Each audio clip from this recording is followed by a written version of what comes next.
picked up my 2017 Audi S3 Prestige back in February, and shortly after that, 2 weeks after buying it actually, it was involved in an accident. A lot of you might remember that video where I pretty much went over exactly what happened, but I'll link that in the top corner if you want to watch the whole thing though and really see the extent of the damage. Pretty much I was parked at the gas station on my way back from California, and someone with an RV trailer took a turn too sharp and ran over my whole front end here. But as you can see now, the car is back and good as new. So today what I wanted to do is go over exactly what was repaired, how much it cost, and the next steps for this car. So without further ado, let's go ahead and get into it. I want to start by giving a huge shout out to the body shop that worked on this car. I have no affiliation with them outside of bringing my car to them, but they just did a tremendous job. Their customer service was excellent. It is Penske Collision. They are located in South Scottsdale. So there were a lot of little things repaired on the car, and I'll go over the cost of those here in a minute, but the big ticket items that were replaced were: one, this headlight, it had a lot of deep scratches in it from the trailer. It still worked and everything. It wasn't actually cracked, but it had a lot of deep scratches in it. So they replaced the headlight.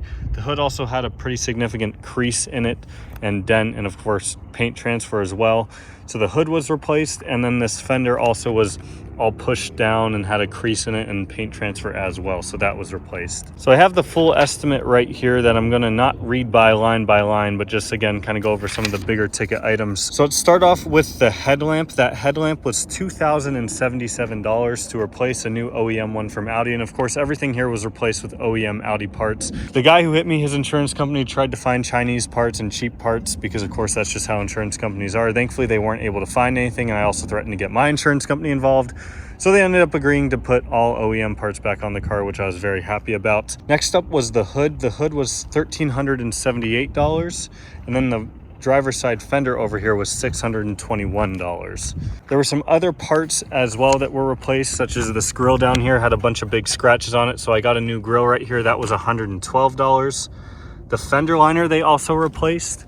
That was $210. Under the hood here, there's a few items worth noting that were also replaced. So you have these brackets down here, which aren't really reusable.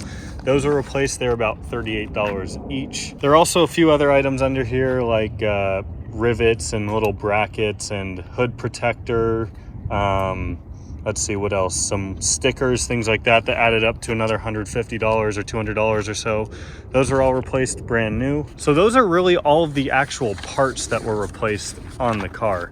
Now, of course, when it comes to paint, labor, the bumper wasn't replaced. I should point that out. The bumper did have some damage, like right in this area, like a little piece chipped out of it almost.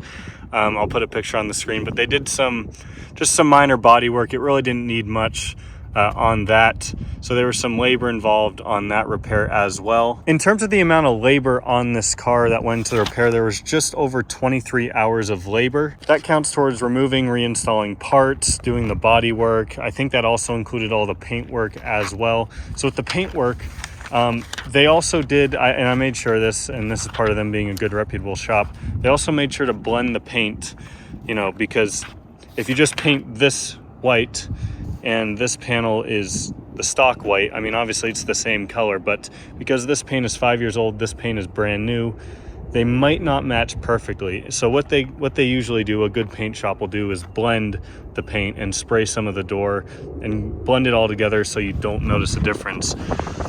And it might be a little hard to tell on camera, but they did an absolutely fantastic job with that. You can't tell at all that this was replaced. And of course they did the same thing on this side as well, because they repainted the entire bumper, so they blended some onto this fender here too. Now when I say they repainted the entire bumper, this is a little bit of where I paid out of pocket. So I'll talk about this here in a minute in regards to next steps for the car, and you'll see why I did this. But I went ahead and spent about $160 out of pocket to have them fix every little rock chip and imperfection on this bumper. The previous owner had a little scrape that was under this little lip that sticks out here, so they fixed that as well. So this bumper is now 100% perfect. So let's go ahead and look at the final price breakdown here. So when it comes to body labor, that was $941. Paint labor was about $1,200. Mechanical labor was $1,000.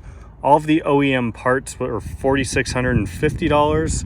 The taxes on those parts were about $564.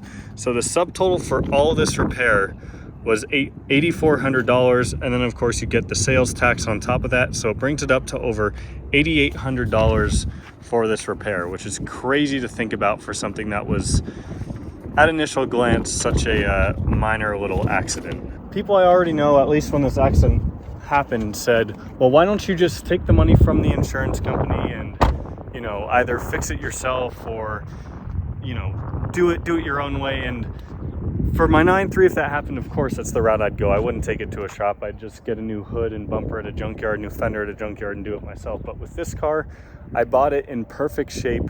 It's worth a hell of a lot more than my 9.3. So I figure I'm not trying to make any money off of this. I just want this thing fixed how it should be, looking good as new. So that's exactly what I did. Two more things I want to mention in this video here. First off, there is still one more outstanding item on this car, and that is diminished value. So when your car gets in an accident, obviously it's worth less money. So I'm still waiting to hear back from the insurance company regarding exactly how much this car has diminished in value. I'd expect it to be somewhere between $1,000 and $2,000. So when I do get that report back, and by the time this video goes up, I probably won't have it back because of course they're going to drag their feet with it because it means they have to send me money. But I will, I guess I can follow up on that with you guys. If you really want to know, feel free to shoot me a DM when this video goes live, or down the road I might have that value for you. But with that money, I'm going to be taking that and investing it in the car in the form of paint protection film. Both of these people here, this guy in this Jetta and this truck down here, drove by and they're like, oh, did it break down? I'm like, no, I'm just filming a video. I promise it's not a total turd.